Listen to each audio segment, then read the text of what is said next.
relacionados con el mundo rural colonial, la población indígena urbana y los estudios de género. Algunos de sus proyectos de investigación en los que ha participado son las reducciones, la concentración forzada de las poblaciones indígenas en el Virreinato del Perú, e identificación y descripción de los fondos documentales coloniales de la Beneficencia Pública de Lima en el año 2008 y 2010. Entre sus publicaciones se encuentran Hombres, Tierras y Productos, los Valles Comarcanos de Lima, 1532-1650, publicado por el Instituto Ribagüero. Evangelización, Hispanización y Poder, Agustín Capcha, fiscal mayor del Arzobispado de Lima, publicado en la revista Nueva Crónica de la Universidad Nacional Mayor de San Marcos. Piedad barroca e interés económico, la Cofradía de Crispín y Cristiano de los Zapateros Indígenas de Lima, 1634-1637, publicado en el año 2015 en el libro Iglesia y Sociedad en la Nueva España y el Perú. En esta ocasión, la doctora nos acompañará con su ponencia titulada Vivir y crecer en Lima, niños y jóvenes indígenas en el siglo XVII. Bien, sin más preámbulos, le cedemos el pase a Teresa. Adelante, doctora. Bien, bueno, muchas gracias, Talia. En realidad debo decir que es para mí muy grato, ¿no?, estar esta noche con ustedes y aceptar la invitación de la Biblioteca Nacional y de su programa Historia del Perú, ¿no? Una invitación hecha, además, lo que me enorgullece muchísimo, por muy queridos ex estudiantes míos de la Universidad de San Marcos, ¿no?, a quienes recuerdo con muchísimo cariño y que en realidad me alegra muchísimo verlos ahora, ¿no es cierto?, poniendo en disposición de todos la posibilidad, ¿no?, de poder alcanzar avances de investigación, ¿no? En este caso en particular se trata de una investigación que ya tiene mucho tiempo realmente de iniciada, ¿no? Yo empecé a trabajar el tema de los niños indígenas cuando estaba haciendo mi doctorado como un trabajo doctoral y que luego en realidad se fue convirtiendo, gracias en ese momento al aliento de mis profesores, en particular de la que fue mi asesora de tesis doctoral, Karen Spalding, que en realidad consideró que había que ir un poco más allá, ¿no? En algún momento Karen estuvo súper entusiasmada con la idea de que trabajara el tema de los niños indígenas, pero bueno, no siempre le hacemos caso a nuestros asesores.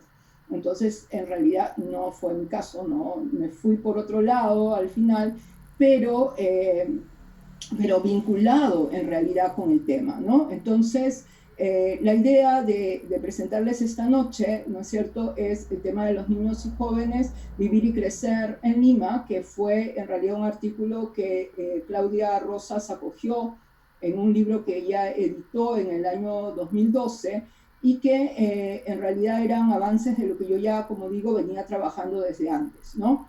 Hoy día lo que quiero presentarles es el tema, ¿no es cierto?, de los niños y jóvenes, pero en realidad tomar el término crecer no solamente como un crecer en términos cronológicos, sino un crecer en términos culturales, ¿no? Lo que me gustaría es mostrar cómo es que en realidad estos niños y jóvenes que crecen en la ciudad se van en realidad vinculando con una serie de instituciones, van en realidad ingresando dentro de cuerpos, ¿no?, de la sociedad para el final del siglo XVII, ¿no?, que es digamos, el periodo que abarca esta presentación. Al final del siglo XVII, varios de los niños y jóvenes indígenas que crecieron, ¿no es cierto?, en la ciudad han logrado en realidad convertirse culturalmente en adultos y conseguir ser reconocidos, ¿no es cierto?, ya para inicios del siglo XVIII como una corporación, la Corporación de los Indios de Lima, ¿no?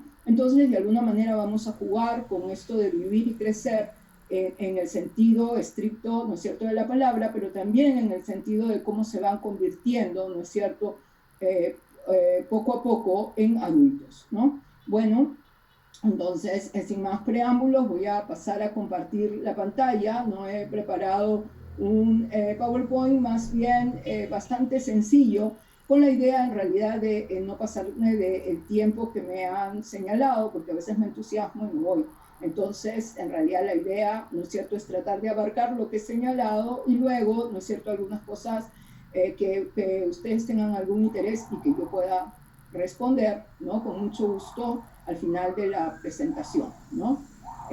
Bien, entonces voy a compartir pantalla, ¿no?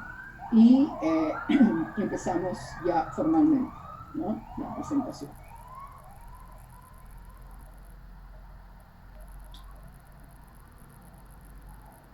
Bien, entonces, bueno, este, ¿no es cierto?, es la parte del título. Y yo quería en realidad empezar justamente hablando un poquitito nada más acerca de cómo el caso, ¿no es cierto?, del tema de los niños y jóvenes indígenas en el caso de la historiografía peruana no ha tenido, ¿no es cierto?, una acogida muy grande, ¿no? Son pocos en realidad los textos que están siendo, ¿cómo se llama?, dedicados al tema, ¿no? Principalmente tenemos, por ejemplo, un texto que publica Carlota Casalino, ¿no es cierto?, María de Mamanalelli, Claudia Rosas también, ¿no?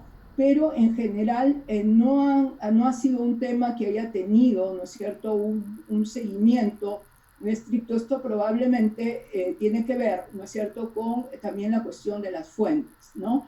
Pero en realidad también tiene que ver con que muchas veces, como se señala normalmente en los trabajos, ¿no?, en la historiografía europea o en la historiografía norteamericana, que en realidad ni los niños ni los jóvenes tenían en realidad poder, ¿no es cierto?, como para ser considerados sujetos de estudio. O sea, llamaba la atención mucho más aquellos que podían tomar decisiones, aquellos que podían, ¿no es cierto?, cambiar el curso de las cosas, y en realidad en el caso de los niños y jóvenes iba quedando, digamos, su estudio, ¿no es cierto?, como sujetos, ¿no es cierto?, de estudio de lado. O sea, normalmente se les estudiaba para ver, ¿no es cierto?, más bien el resultado de ciertas políticas, cómo es que habían, ¿no es cierto?, funcionado o no ciertas medidas, ¿no es cierto?, que se disponían con respecto a ellos, pero en realidad actuando, ¿no es cierto?, en la sociedad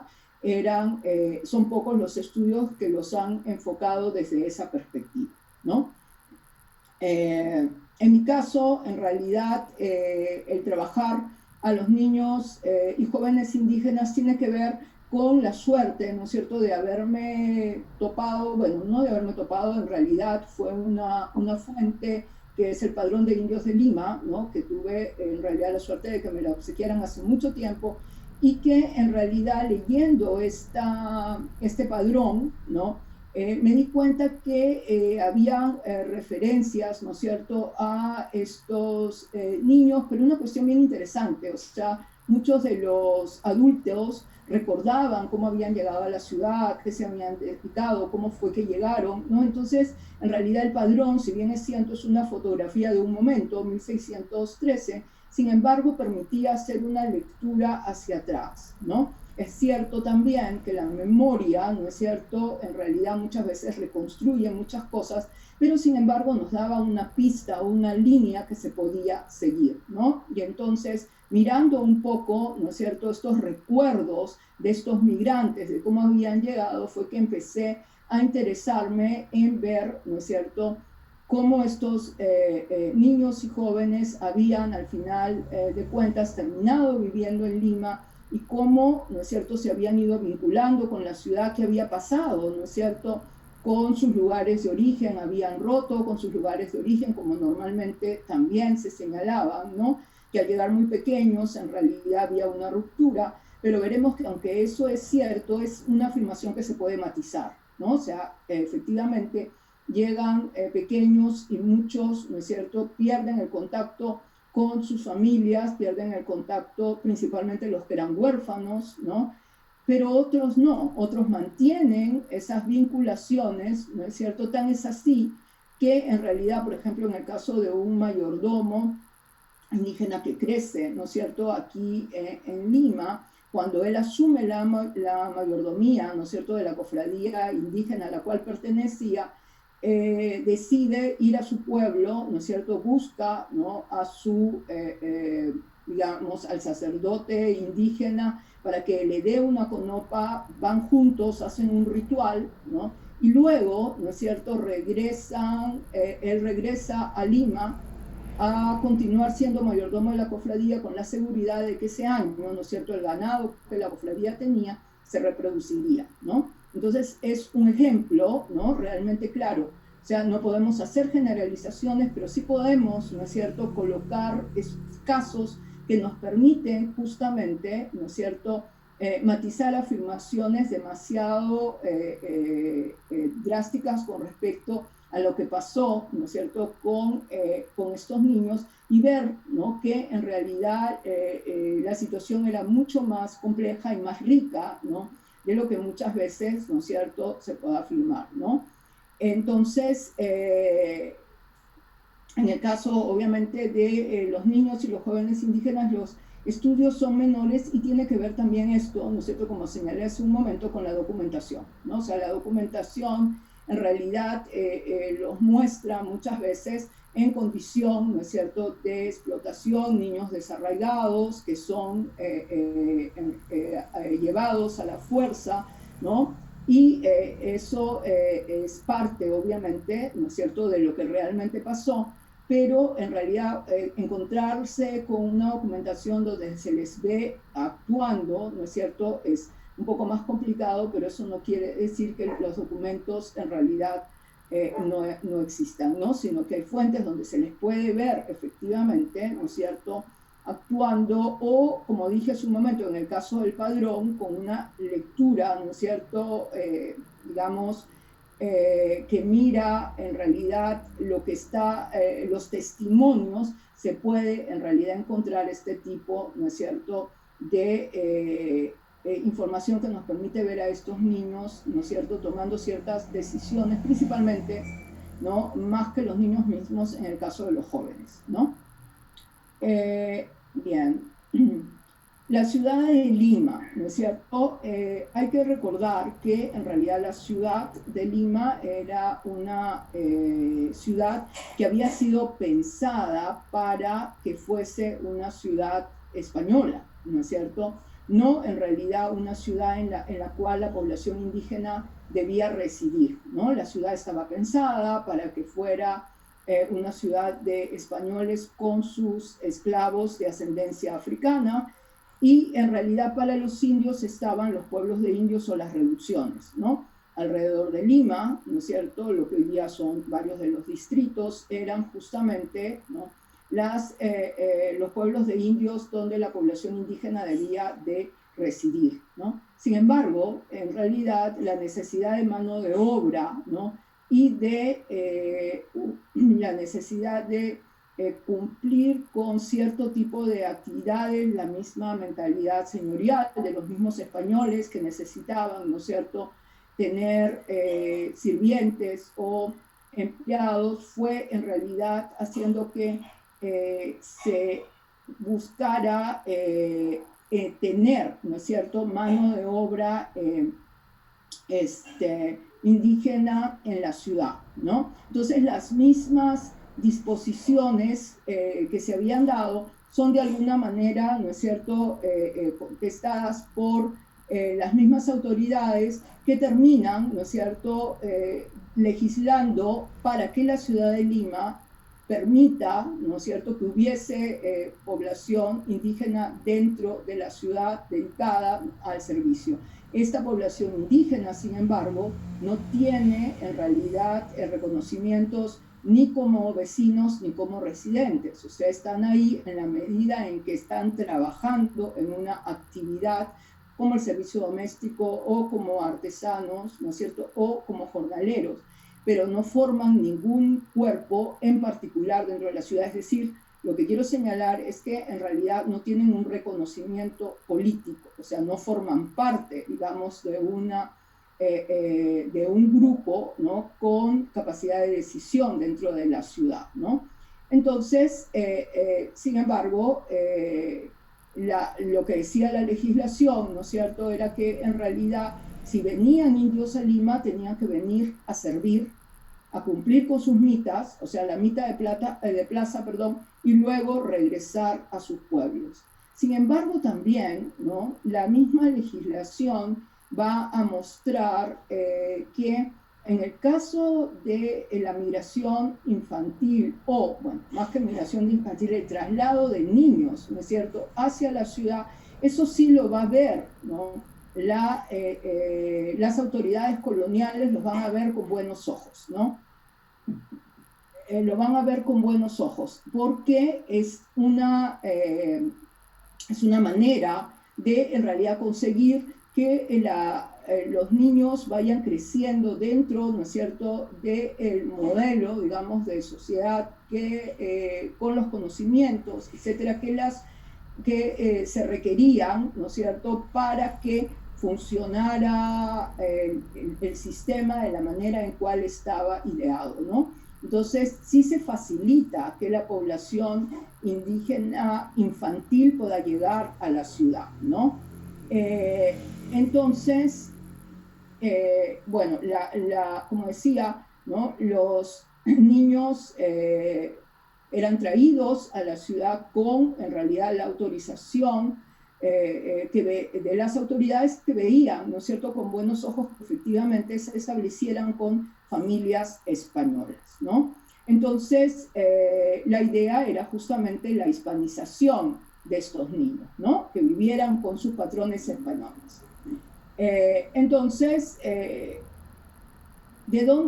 ¿cuál era la procedencia, ¿no es cierto?, de estos niños y jóvenes indígenas, ¿no?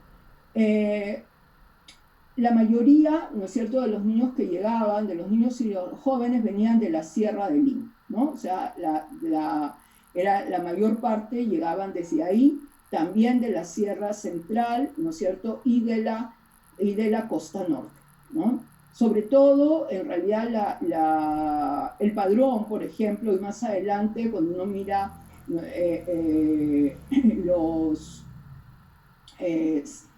ciertos documentos en los cuales, en protocolos notariales, se ve, ¿no es cierto?, por ejemplo, para niños que entran al servicio doméstico y se hacen contratos, o se hacen contratos cuando entran como aprendices de artesanos, los lugares de procedencia coinciden con los del padrón, ¿no? O sea, particularmente Sierra de Lima, Sierra Central, Costa Norte, aunque en realidad es cierto que hay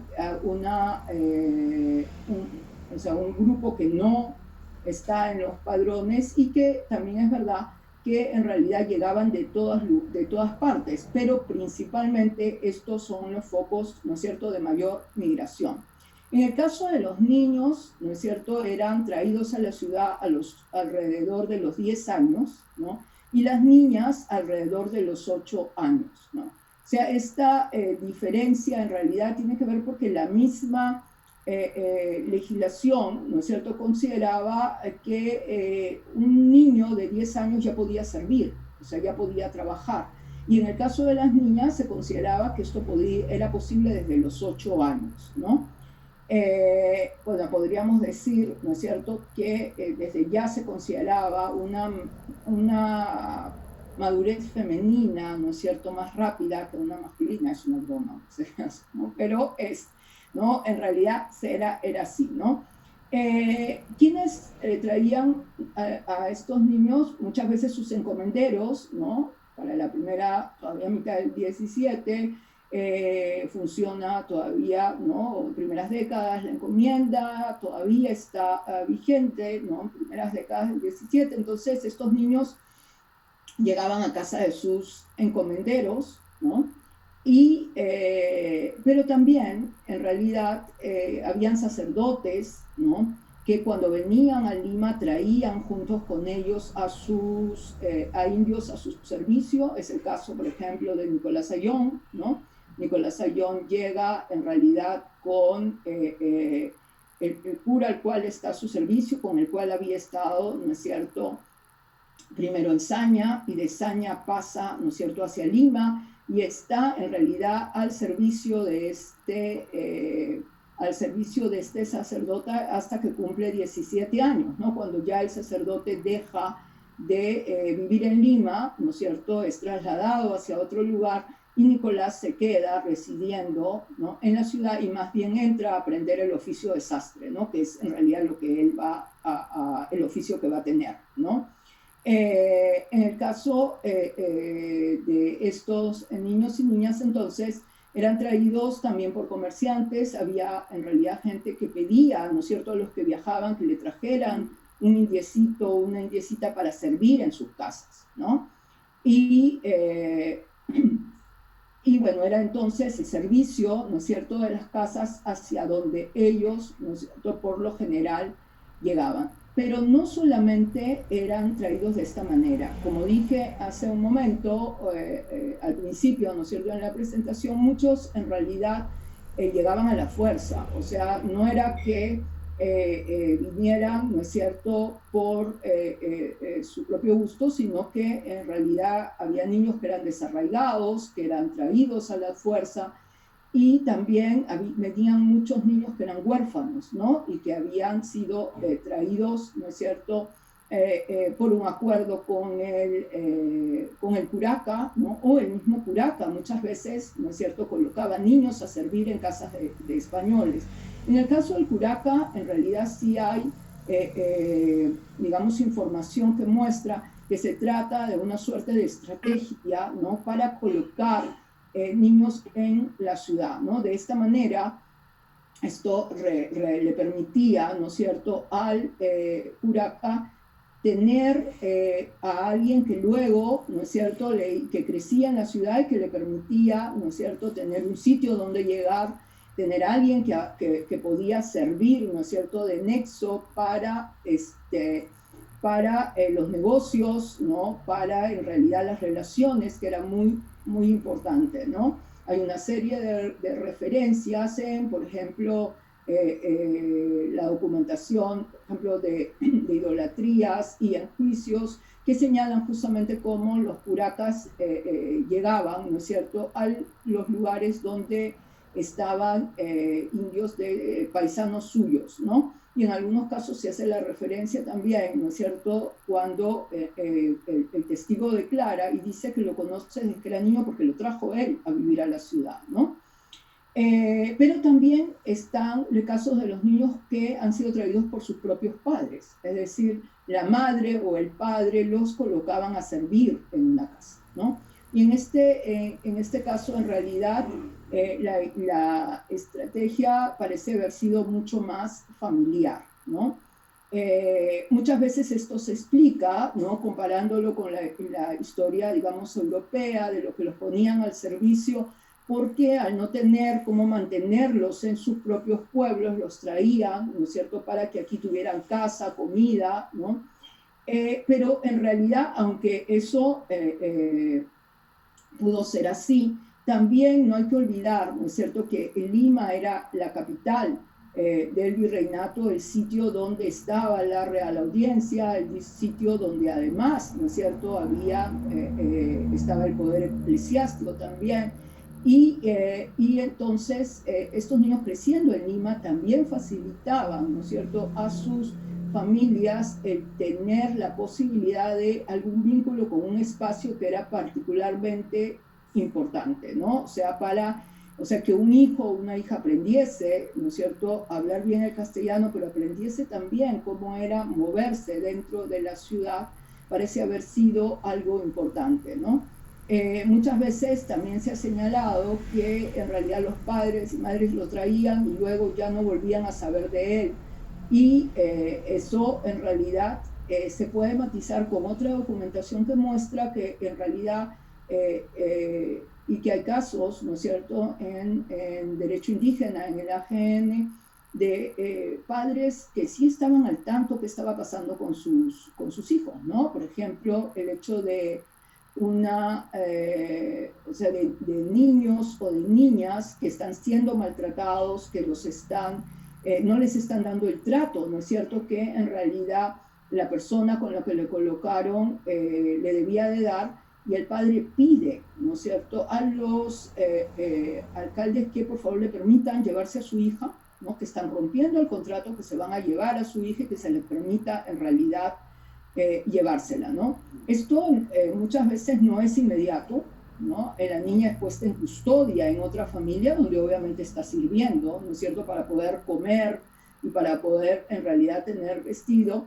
pero luego al final, ¿no es cierto?, se le otorgaba el derecho al padre de llevársela o, o a la madre de llevarse, ¿no es cierto?, a su hijo, ¿no? Entonces, se les traía, ¿no es cierto?, con la idea de que aprendieran, ¿no? Muchas veces en el caso de los niños, que ya eran mayores de 10 años, 11 años, en realidad se les traía para aprender el oficio, ¿no? Iban a servir, pero a cambio de servir al maestro, el compromiso era que aprendieran el oficio. En el caso de las niñas, normalmente era, ¿no es cierto?, para servir en las casas, pero en alguno de los contratos se señala que llegada a una edad, ¿no?, ellas aprenderían a coser y bordar, ¿no?, que era obviamente ya un conocimiento, ¿no es cierto?, adicional al que era simplemente el dedicarse a servir en la casa, ¿no? Ahora, en algunos casos también, ¿no es cierto?, los padres o también el curaca, ¿no es cierto?, los traía y los colocaba no con cualquier persona, sino con notarios, ¿no es cierto?, con abogados, con curas, porque esto les permitía un conocimiento adicional, es decir, iban a aprender a leer, iban a aprender a escribir, iban también a aprender, ¿no es cierto?, a tener ciertos conocimientos, ¿no?, acerca de la legislación o tanto civil como eclesiástica, ¿no? Muchas veces estos niños ayudaban justamente a los curas o ayudaban al notario, ¿no es cierto?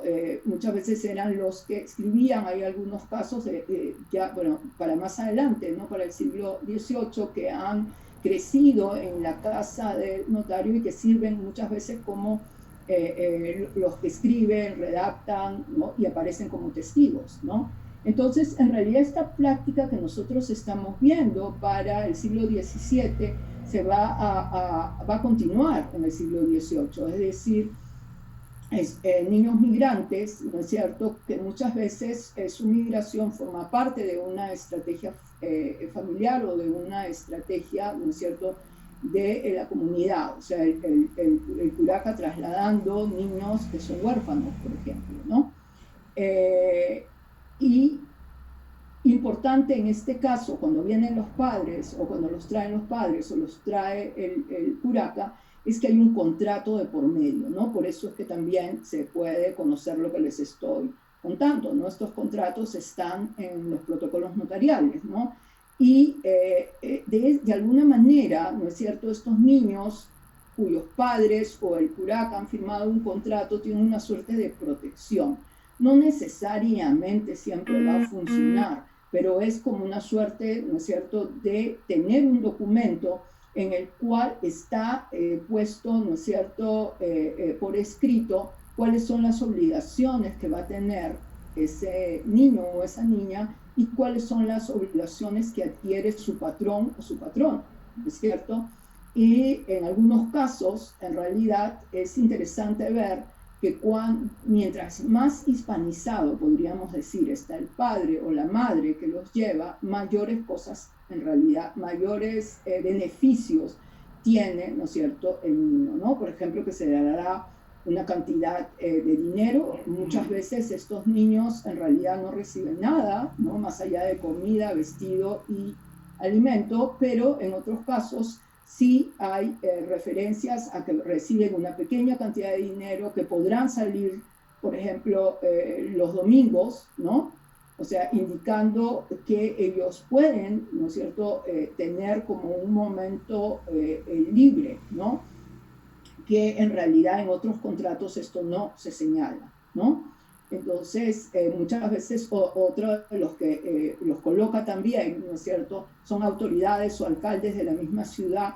En ese caso, en realidad el contrato es mucho menos explícito y tiene menos beneficios para el niño y más beneficios en realidad para la persona que le está otorgando el trabajo, ¿no? Entonces, lo que quiero decir es que no todos los contratos son iguales, por supuesto, no todos los niños tienen un contrato, y las niñas, y que normalmente esto se da cuando hay una autoridad detrás, sea el padre, ¿no es cierto?, sea el curaca, o sea, en realidad, un alcalde de la ciudad, ¿no? Bien, ¿qué pasa con los jóvenes? En el caso de los jóvenes es bien interesante ver, ¿no?, que si bien los niños son traídos, muchos de los jóvenes, y estamos hablando de jóvenes más o menos a partir de los 14 años, que es cuando yo he podido notar, ¿no es cierto?, que vienen en realidad solos, o sea, ellos están llegando, ¿no?, a la ciudad, y su objetivo principalmente es entrar a aprender un oficio, ¿no? O sea, su búsqueda es esa. Por lo general también no llegan directamente de su pueblo a Lima, sino que antes han servido en otro lugar. O sea, el servicio doméstico podríamos decir que es como el medio, ¿no es cierto?, que les permite aprender cómo luego van a moverse dentro de la ciudad, ¿no? Es interesante las referencias que hay sobre Lima, o sea, Lima como una ciudad más bien complicada, ¿no?, a la cual no era tan sencillo en realidad de poder entrar, ¿no?, para, digamos, ubicarse y encontrar una actividad, ¿no? Por ejemplo, el Padrón, ¿no?, tiene una serie de referencias a indios que dicen haber llegado para ser artesanos, pero que luego nunca pudieron lograrlo, ¿no es cierto?, y que son pobres o que están empobrecidos, y esas referencias también se encuentran en otra documentación, ¿no? Entonces, en realidad tiene una lógica ver, ¿no?, cómo van haciendo una migración, ¿no es cierto?, como estacional, hasta llegar a Lima, en un proceso justamente de aprender a hablar mejor el castellano, aprender o entender mejor cómo es que en realidad la manera, ¿no es cierto?, de vincularse con los conocimientos que necesitaban para tener, ¿no es cierto?, algún éxito en lo que estaban buscando, ¿no?, en su establecerse dentro de la ciudad, ¿no? En el caso, ¿no es cierto?, de las jóvenes, su patrón es mucho más parecido al de los niños y las niñas, ¿no? Por lo general llegan, las que llegan solas, entran al servicio doméstico igual, o sea, en general llegan para servir a la ciudad, pero están mucho mejor ubicadas aquellas que son traídas por sus propias hermanas para servir en la misma casa donde la hermana ya sirve, o una paisana, ¿no es cierto? Entonces, en este caso tienen como una mejor ubicación, ¿no es cierto?, que en el caso, en realidad, de aquellas que llegan, ¿no es cierto?, más bien solas, ¿no?, y que vienen, ¿no es buscando justamente, ¿no es cierto?, encontrar un sitio donde servir, ¿no? Entonces, lo que quiero en realidad señalar es que niños y jóvenes no tienen un patrón similar, ¿no?, migración, y en el caso principalmente de los varones es, ¿no es cierto?, mucho más claro que tienen más oportunidades en la ciudad, ¿no es cierto?, que las niñas. Lo que también se ve, por ejemplo, es niños que crecen, ¿no es cierto?, en las casas sirviendo, y que llegada a la edad de 14, 15, 16 años dejan de servir para entrar a aprender el oficio, ¿no? Y esto en realidad es podemos decir, una forma, ¿no?, de ascenso social dentro, ¿no es cierto?, de este sector, ¿no?, o sea, una suerte de sector medio, digamos, ¿no es cierto?, de la población, que ellos en realidad buscan porque un artesano, ¿no es cierto?, indígena, tenía, para empezar, ¿no?, como un beneficio muy importante el hecho que ya no tenía que mitad, ¿no? O sea, en realidad el trabajar como artesano lo exoneraba de la mitad, porque el artesano hacía un trabajo a favor de la República, ¿no? Y entonces eso era considerado en realidad que ya no estaba obligado a la mitad, ¿no? Entonces, eso ya empezando por ahí era realmente una razón muy importante, pero además también, ¿no? Y esto, por ejemplo, se ve igualmente en los contratos de trabajo, ¿no? O sea, un sirviente doméstico muchas veces, como se decía, recibía y vestía a modo de indio. Un artesano, ¿no? Cuando ya se convertía en oficial, recibía zapatos, recibía capa, recibía sombrero. O sea, la misma vestimenta, ¿no? Estaba indicando su cambio de estatus, ¿no? De un trabajador, diríamos, que no tenía un mayor conocimiento a un trabajador, ¿no es cierto?, que en realidad era conocedor de un oficio, ¿no? Ahí también había una diferencia en el estatus. Pero además, ¿no es cierto?, hay que recordar que la legislación señalaba, ¿no?, a la legislación referente a la población indígena, señalaba que un artesano indígena podía en realidad, si tenía las herramientas, trabajar por su cuenta y producir y vender, algo que, ¿no es cierto?, ni los mestizos ni los españoles podían, ¿no? Un artesano indígena podía ser, ¿no es cierto?, autodenominarse maestro si es que tenía, ¿no?, las herramientas, mientras que en el caso de un artesano español o un artesano indígena tenían que pasar por un examen, pagar, ¿no es cierto?, un impuesto y tener, obviamente, montar un taller, que eso era, obviamente, algo más costoso, ¿no? Entonces, es importante realmente ver, ¿no?, por qué para la población indígena, principalmente en el caso de los varones, era importantísimo el hecho de convertirse en artesanos, ¿no? O sea, para empezar, los situaba dentro de la ciudad, porque otra de los beneficios, ¿no es cierto?, que estaba señalado en la ley es que un artesano podía vivir donde quisiera, o sea, podía establecerse en cualquier lugar. Entonces, nuevamente, si pensamos que Lima era una ciudad donde la población indígena no debía, ¿no es cierto?, de residir, y hubo intentos en distintos momentos de, ¿no?, volverlos hacia sus pueblos, el artesano en realidad legalmente o legítimamente podía vivir en la ciudad, ¿no? Entonces eso también es bien importante, ¿no? Bien, entonces ya he adelantado de alguna forma, ¿no es cierto?, la participación en la vida de la ciudad, ¿no? Las actividades económicas, en el caso de los niños, de las niñas, eran, ¿no?, principalmente el servicio doméstico. En el caso de los niños, muchos eran aprendices, ¿no? Pero en realidad, claro, a partir de los 10 años más o menos podían entrar. Básicamente eran servidores domésticos, pero a diferencia del servidor de una casa, el aprendiz, ¿no es cierto?, iba a terminar convirtiéndose en un artesano, ¿no es cierto?, aprendería el oficio. En el caso, en realidad, de los que entraban directamente a aprender el oficio, en realidad se encaminaban, ¿no?, podríamos decir un poco más rápido, es decir, en el caso de los jóvenes, en aprender, ¿no es cierto?, en convertirse más rápido, en un oficial, ¿no? Porque un niño de 10 años podía en realidad estar como aprendiz 4 o 5 años, ¿no? A pesar de que se señalaba que el oficio se aprendía en un tiempo determinado. Obviamente la idea era retener, ¿no es cierto?, al aprendiz como aprendiz el mayor tiempo posible, ¿no? Algo que era mucho más fácil de hacer con un niño, ¿no es cierto?, y con un niño que no tenía mayor protección, ¿no? Como señalaba antes, si ese contrato era hecho con sus padres o con el cacique, había alguien que podía reclamar por él.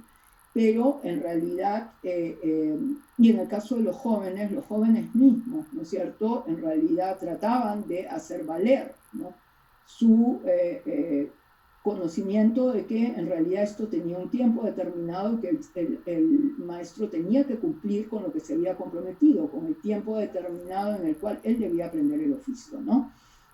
En el caso más bien de las niñas, la situación es distinta, es decir, entraban al servicio doméstico y por supuesto, ¿no es cierto?, esta condición era una condición de dependencia, una condición muchas veces de maltrato, ¿no? Es cierto también, ¿no?, que Karen Grobart, en un trabajo, ¿no es cierto?, ya que tiene algunos años, señalaba que el servicio doméstico también había que verlo de otra manera, ¿no? Señalaba que era también un sitio de aprendizaje, ¿no? De aprender, además, no solamente aprender a hablar bien el castellano, sino de alguna manera las costumbres, ¿no es cierto?, valores, cómo es que se vivía, ¿no es cierto?, dentro de una familia española, para en realidad tener un modelo que luego se podía reproducir, ¿no es cierto?, una vez que en realidad esta joven dejaba, ¿no es cierto?, el trabajo como servidora doméstica, ¿no? Es cierto también, ¿no?, que muchas veces estas niñas que se criaban, ¿no es cierto?, en las casas, no necesariamente en realidad estaban locas por escapar, ¿no? Habían algunas que se casaban y seguían sirviendo en la misma casa, ¿no? O sea, ya no en realidad vivían en la casa, pero sí acudían, ¿no?, a realizar una serie de tareas. Y muchas veces justamente al momento del matrimonio, y esto se puede ver en algunos en protocolos, en algunas dotes, ¿no es cierto?, que se dejaban, en realidad era el ama, ¿no?, o su patrona, ¿no?, la que veía, ¿no?, de otorgarle una dote, le daba todas, digamos, el menaje de casa que ella podía necesitar para iniciar, ¿no?, su nueva vida. Y interesante también que muchas veces hacían firmar ante el notario, ¿no?, ya era un documento adicional, podríamos decir, hacían firmar ante el notario al novio comprometiéndose a que la iba a tratar bien, ¿no?, que la iba a tratar bien, y que si la trataba, ¿no?, si la trataba mal, en realidad, o sea, sería denunciado, o sea, como dejando muy claro que esta chica al final no estaba sola, ¿no? Ahora, nuevamente, eso no significaba, ¿no?, que en realidad su vida como sirvienta o servidora doméstica en las casas ese haya sido un lecho de rosas, porque hay que recordar que obviamente es una sociedad estamental, ¿no es cierto?, señorial, en la cual la señora era la señora y ella era, ¿no es cierto?, una persona a su servicio, una criada, y la mirada iba desde esa perspectiva, pero dentro de esa mirada también estaba el cuidado, la protección, alguien que pertenecía a su casa, ¿no?, y que muchas veces además tenía su apellido, ¿no? Entonces, muchos de estos niños, niñas que crecían en casas de estos españoles, ¿no es cierto?, cambiaban sus apellidos por los apellidos de la familia, ¿no? Y de esta manera, en realidad, mostraban ese vínculo, ¿no?, que se había establecido, que en realidad era un vínculo muchas veces de poder, ¿no? O sea, no necesariamente un vínculo, digamos, familiar, aunque nuevamente, ¿no?, hay testamentos, por ejemplo, en que chicas que ya siendo mayores se han criado en casas y hacen su testamento en un momento de su vida y que sin embargo le dejan, ¿no es cierto?, los bienes que tienen, muchas veces unas tierras, ¿no?, o muchas veces ropa, ¿no?, a una española, y señalan ahí por el mucho amor que le tienen, ¿no es cierto?, porque en realidad crecieron en su casa, ¿no? Entonces, nuevamente, ¿no es cierto?, son casos, no podemos generalizar, pero sí podemos matizar, ¿no es cierto?, y obviamente ver las distintas formas de relaciones que se establecían, ¿no? Ahora, estas relaciones eran importantes porque, por ejemplo, el mayordomo que les comentaba hace un momento, ¿no?, que se cría en casa de un señor, él, obviamente, este caso lo conocemos porque es un caso de idolatrías, cuando en realidad se acusa a un grupo, ¿no es cierto?, de un pueblo de ser idólatras, termina saliendo a la luz la acusación contra este mayordomo, ¿no? Y se señalaba, por ejemplo, que todos los años acudía, ¿no?, a las fiestas que se hacían en el pueblo, ¿no? Interesante porque él vivía en Lima y sin embargo iba, ¿no?, en la Sierra de Lima, no estoy segura si era Huarochirí, él acudía, ¿no es cierto?, a la fiesta Y, sin embargo, cuando, ¿no es cierto?, es acusado, obviamente, en el juicio, ¿no?, y se viene aquí a Lima, ¿no es cierto?, para hacer todo el interrogatorio, etcétera, él presenta como testigo a su antiguo patrón, ¿no es cierto?, con el que se crió, y al cura de la parroquia, ¿no? Entonces, y que en realidad ambos dicen que él es católico, ¿no?, que es practicante, que va a misa, ¿no?, y en realidad es una manera también de establecer las relaciones que luego le van a dar, ¿no es cierto?, el apoyo que necesita, porque obviamente la condición de esta población indígena en Lima es una condición frágil, o sea, por más que hayan crecido en la ciudad, no significa que tienen problemas resueltos. Lo que los sostiene, ¿no es cierto?, son justamente las relaciones que van a establecer con, ¿no es cierto?, sus antiguos patrones, con curas. Por eso también, por ejemplo, una de las cosas que remarca, ¿no?, Juan Carlos Estenssoro cuando escribe sobre Nicolás Ayllón y señala justamente la cantidad de cofradías de la cual era miembro, porque esta es otra manera, ¿no es cierto?, de ir estableciendo los lazos, los nexos que necesita, ¿no es cierto?, para poder tener en realidad lo que llamaríamos éxito, ¿no es cierto?, en la ciudad, o sea, afincarse en la ciudad y saber, ¿no es cierto?, que va a tener voces que van a poder en realidad respaldar acciones, ¿no?, aunque éstas sean tan controvertidas como ser mayordomo y al mismo tiempo, ¿no es cierto?, tener una conopa, ¿no?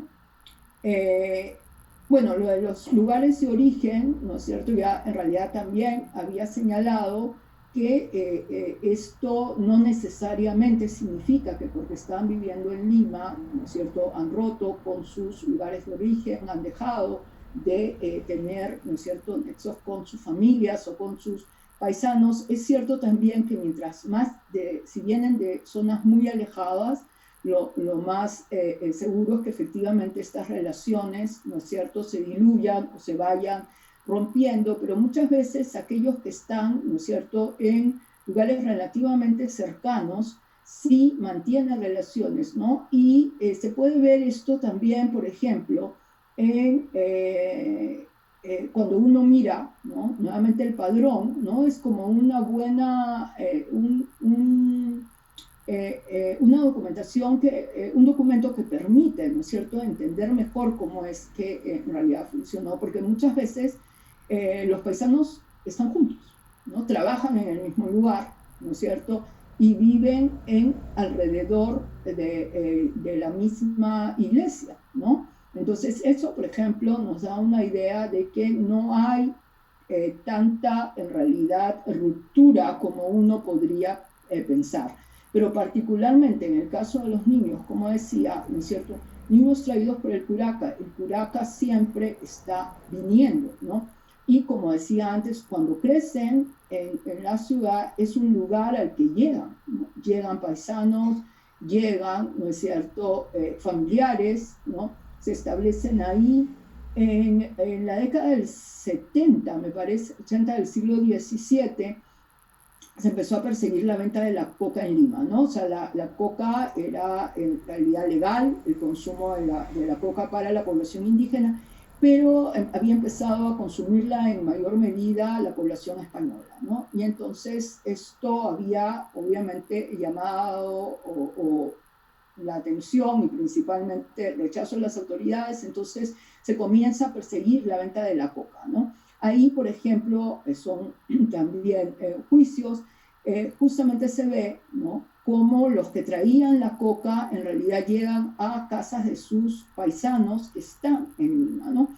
Muchas veces en otro tipo de documentación, principalmente juicios, cuando el curaca llega a Lima para seguir un juicio, se queda en casa, ¿no es cierto?, de uno de sus paisanos, ¿no? Entonces, y los que vienen a vender cosas en la ciudad nuevamente, ¿no? Entonces, no es en realidad que se dé, ¿no?, una ruptura, ¿no?, sino que muchas veces en realidad estas relaciones permanecen, ¿no? Además, algunos regresan a residir en sus pueblos, ¿no?, y en realidad mientras que, por ejemplo, los hermanos se quedan ¿no es cierto?, en la ciudad, ¿no? Entonces, esto también realmente es parte de lo que nos muestra un ir y venir, ¿no? Como decía en el caso de este mayordomo, ¿no? El mayordomo creció en Lima, pero sin embargo siempre participó en las fiestas de su pueblo, ¿no? Entonces es importante tener esa mirada también, ¿no? Bien, la participación, ¿no?, en los cuerpos, ¿no es cierto?, de la ciudad, también es importante, ¿no es cierto?, porque en realidad tanto las cofradías como los gremios, ¿no?, ya las cofradías, que es este cuerpo que está asociado, ¿no es cierto?, a digamos, el culto a una advocación de la Virgen, a distintas advocaciones del Niño Jesús o santos, patrones, ¿no?, que en realidad reúnen, ¿no?, a todos aquellos creyentes, ¿no?, en este santo, en esta advocación de la Virgen, que muchas veces en realidad son artesanos, ¿no es cierto?, que identifican a un santo patrón como el santo patrón del oficio, ¿no? Y por eso en realidad habían aprendices, es decir, estos jóvenes que eran parte de estas cofradías, ¿no? La cofradía en realidad era obviamente jerárquica, ¿no es cierto? El cofrade participaba, ¿no?, tenía obviamente beneficios, ¿no?, que se veían principalmente al momento, ¿no es cierto?, de la muerte, o sea, las misas que se rezarían por su alma, ¿no? Pero también en realidad la cofradía podía servir como una institución que podía ayudarlos económicamente, ¿no? Muchas veces el mayordomo prestaba, ¿no es cierto?, dinero, cantidades pequeñas, pero que le podían permitir, por ejemplo, a una mujer que había puesto, que vendía chicha, ¿no es cierto?, poder en realidad comprar para vender la chicha o pagar, ¿no es cierto?, en el caso de un artesano, ¿no?, para la compra de materia prima, etcétera. Y esto, ¿no es cierto?, era parte de la manera como funcionaba esta institución, ¿no?, que si bien era una institución religiosa, tenía obviamente también una parte, ¿no es cierto?, que era económica. Lo interesante de la cofradía, lo importante, digamos, de la cofradía para la población indígena era que era un signo, ¿no es cierto?, de ser católico. Como dije antes, la ciudad de Lima en realidad era una ciudad pensada para españoles y pensada también, ¿no es cierto?, para gente que podía vivir dentro de la ciudad porque podía vivir de manera ordenada, ¿no? Entonces la mirada un poco, ¿no es cierto?, de la población indígena era el desorden, ¿no? O sea, que no podían vivir, ¿no?, en orden y doctrina porque estaban acostumbrados a vivir en un territorio salpicado, etcétera, ¿no?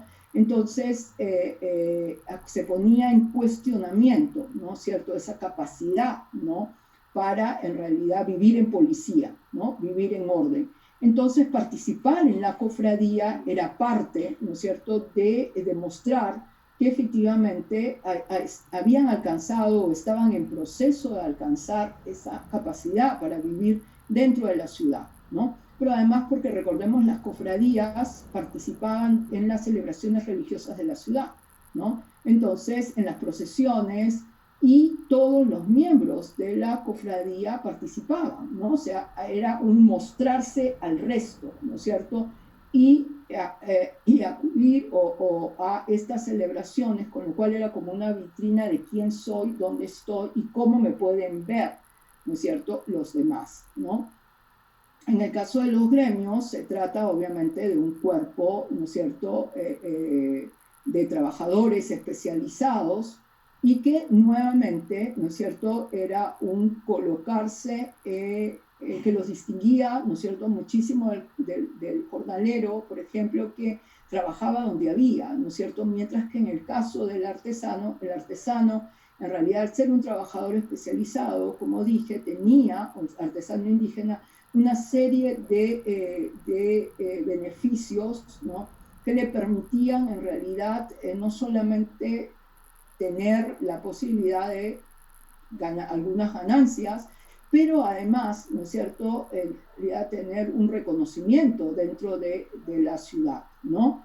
Entonces, y sobre todo, ¿no es cierto?, si alcanzaba a convertirse en maestro, ¿no? Si alcanzaba a convertirse en maestro, o sea, si tenía de alguna forma la capacidad económica para hacerlo, ya no solamente, ¿no es cierto?, había logrado tener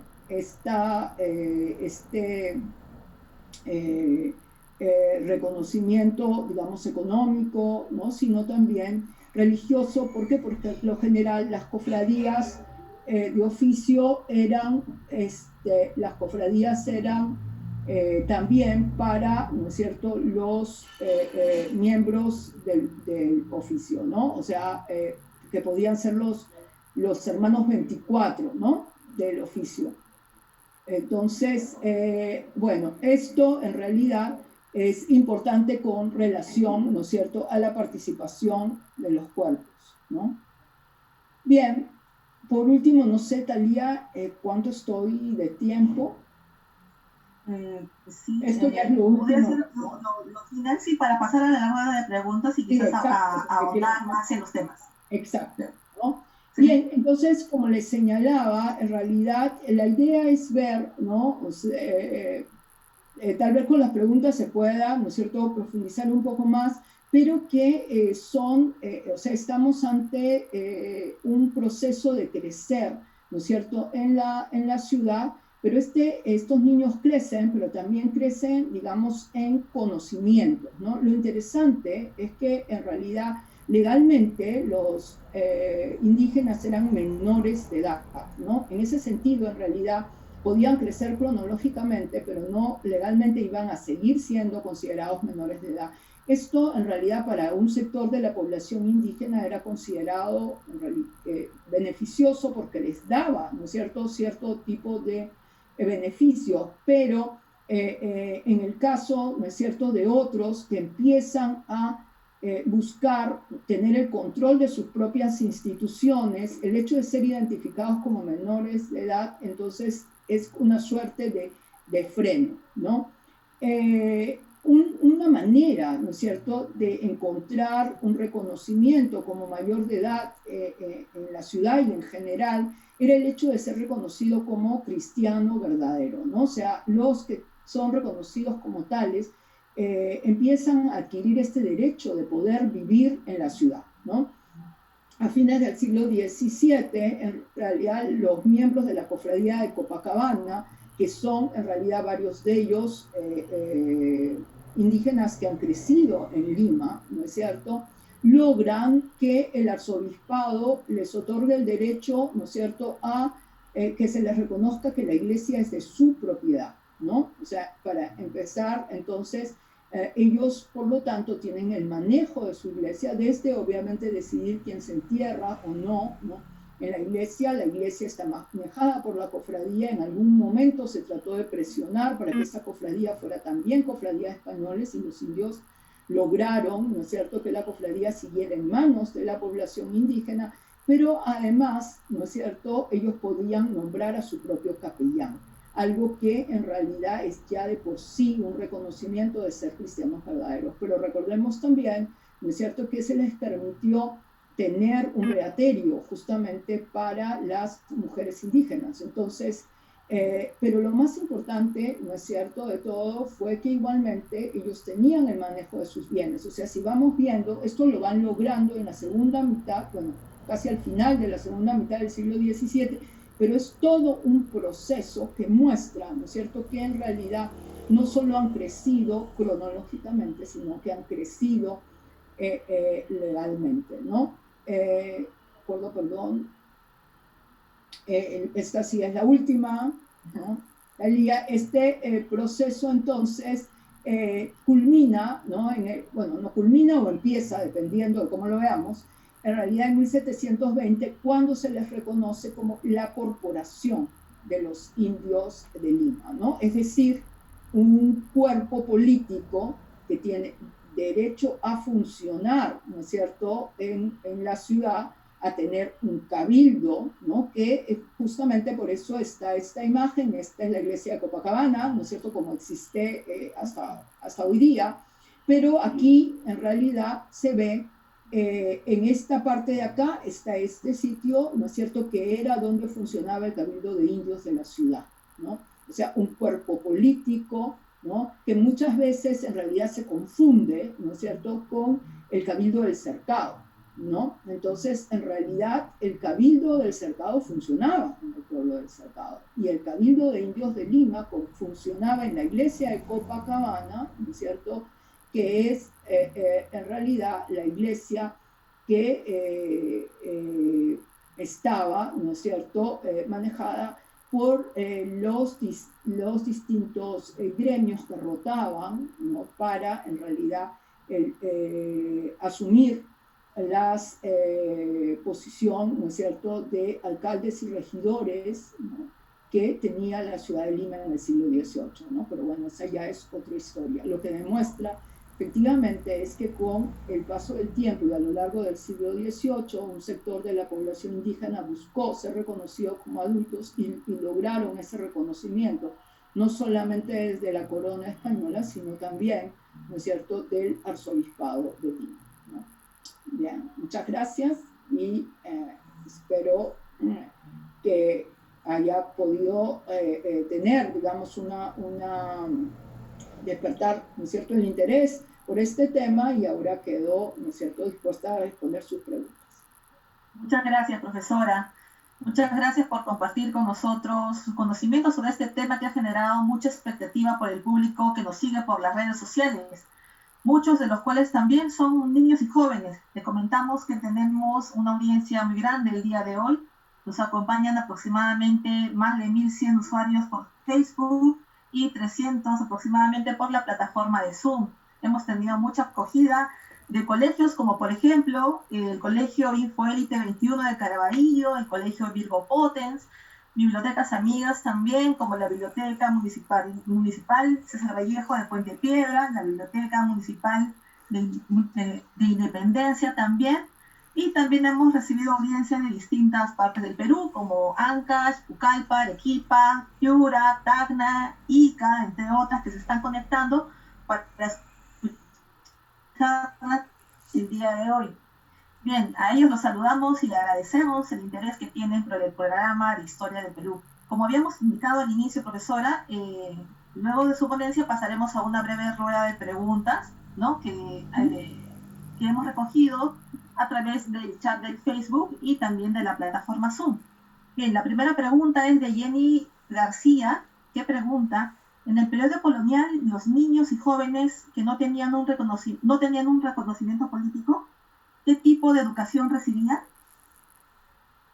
Bien, bueno, lo que sucedía en realidad es que en general, ¿no es cierto?, la población indígena tenía, si bien eran reconocidos, ¿no es cierto?, como vasallos del rey de España, como no tenían realmente los conocimientos, o sea, eran considerados cristianos nuevos, e igualmente no solamente eran nuevos en la fe, ¿no?, sino también se les consideraba en realidad que no tenían o no conocían la cultura española. Entonces por eso tenían este estatus legal de menores de edad, ¿no?, que supuestamente fue transitorio, pero que a la larga se convirtió, ¿no es cierto?, en permanente, y como veíamos al final de la ponencia, algunos cuestionaron, otros no. Entonces había una legislación, por supuesto, o sea, aparte de la legislación en relación con los indios, legislaba con respecto a la población indígena también. Por eso es que a la población, de niños y jóvenes, por eso señalaba en un momento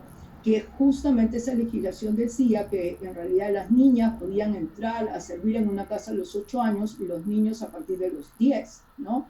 Y esto en realidad estaba, ¿no es cierto?, estipulado en la legislación. Sin embargo, políticamente hablando, es decir, la capacidad de tomar una decisión autónoma no la tenían ni siquiera los indios adultos, ¿no? El gran, digamos, la gran lucha, podríamos decir, del siglo XVIII principalmente, va a ser justamente por lograr un reconocimiento como desde el punto de vista político, ¿no es cierto? Es decir, que se les reconozca con la capacidad para manejar sus propias instituciones, es decir, no solamente los indios de Lima, sino distintas indios en distintas repúblicas de indios están justamente reclamando este derecho a su reconocimiento, ¿no es cierto?, de manera que puedan manejar sus propios asuntos, ¿no? O sea, reclaman instituciones que puedan estar, o sea, instituciones de indios que puedan estar bajo su control, porque no hay que olvidar, ¿no es cierto?, que en realidad los indígenas tenían, ¿no?, la dependencia del corregidor, del doctrinero, ¿no? Por eso es tan interesante que a fines del siglo XVII, en el caso de Lima y los indios de la cofradía de Copacabana puedan en realidad nombrar su propio capellán. O sea, no es que el capellán, ¿no es cierto?, viene y les dice a ellos, sino que ellos en realidad van a elegir al capellán, ¿no? O sea, no significa, por supuesto, que están por encima de las decisiones del capellán, pero sí, en realidad, que el capellán no puede hacer lo que quiera, ni con sus bienes, porque los bienes los custodian ellos, ni tomar ninguna decisión arbitraria con respecto, ¿no es cierto?, a la población que está en torno a este cuerpo, ¿no? Y era un poco lo que se va a ver el del 18, ¿no? Sí. Profesora, tenemos otra pregunta de Omar Rojas. Él nos pregunta, de acuerdo a su estudio, ¿se podría establecer una categorización de edades para el siglo XVII para los indígenas? Asimismo, ¿qué es ser niño y joven en el siglo XVII? Bueno, esa es una buena pregunta, ¿no? Porque en realidad nosotros podemos establecer las categorías desde nuestra mirada, ¿no? Desde el hecho de efectivamente identificar quién es un niño, quién es un joven, ¿no? Y esto en realidad, digamos, la división que yo he hecho tiene que ver justamente con, por ejemplo, no solamente la edad, sino lo que se supone que pueden o deben hacer, ¿no?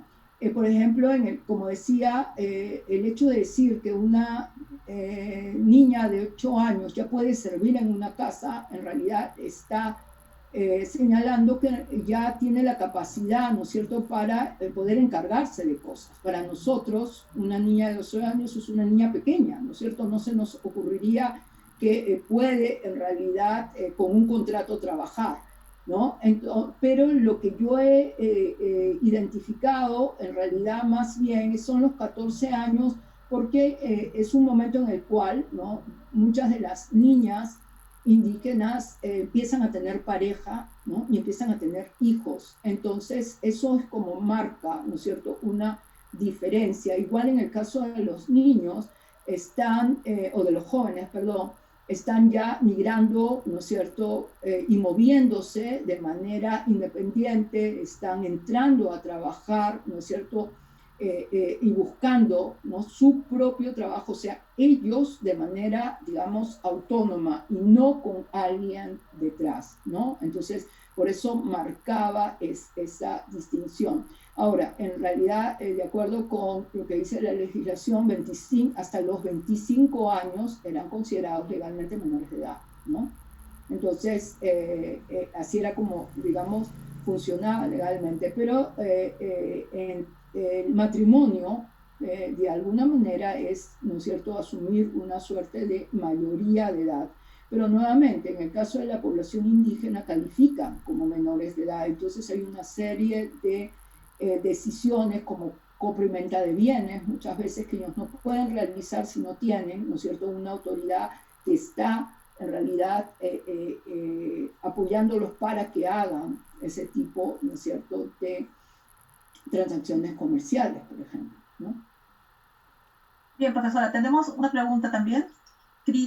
Crisita Llerena del Facebook nos pregunta, ¿cuál es la situación de las niñas que trabajaban en los monasterios?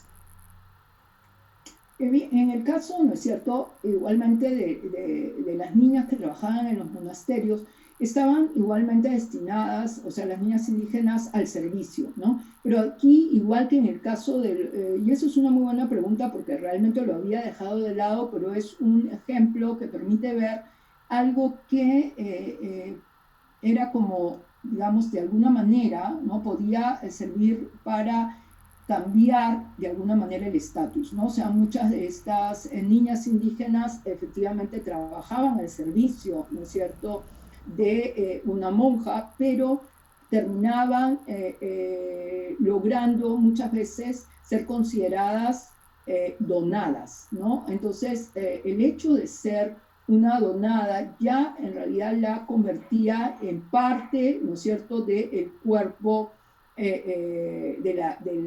del convento, ¿no? O sea, ya no era una sirvienta, sino tenía un estatus mejor, ¿no? O sea, no era, obviamente, no podía tomar ninguna decisión, ¿no es cierto?, ni siquiera las monjas de velo blanco lo podían hacer, una donada muchísimo menos, pero sin embargo ya compartía el hecho de formar parte de este cuerpo, ¿no? Y nuevamente, recuerden que la idea en la sociedad colonial es formar parte de los cuerpos, porque el prestigio, la importancia del cuerpo la tienen todos sus miembros, aunque jerárquicamente no sean iguales, ¿no?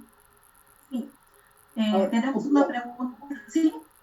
No, iba a decir, pero eso no quiere decir que la vida de estas donadas en el convento haya sido realmente mejor de lo que en realidad era para una niña o una joven que trabajaba en una casa como servidora doméstica. Eso en realidad, lo que pasa es que no hay que olvidar que la condición servil, ¿no es cierto?, es en realidad lo que marca el trato, ¿no? Y entonces algunas son mejor tratadas que otras, pero en general el trato es duro, ¿no es cierto? Y el trabajo era muy duro también. Sí, justamente tenemos una pregunta que también va por ese lado, de Jorge Pajuelo.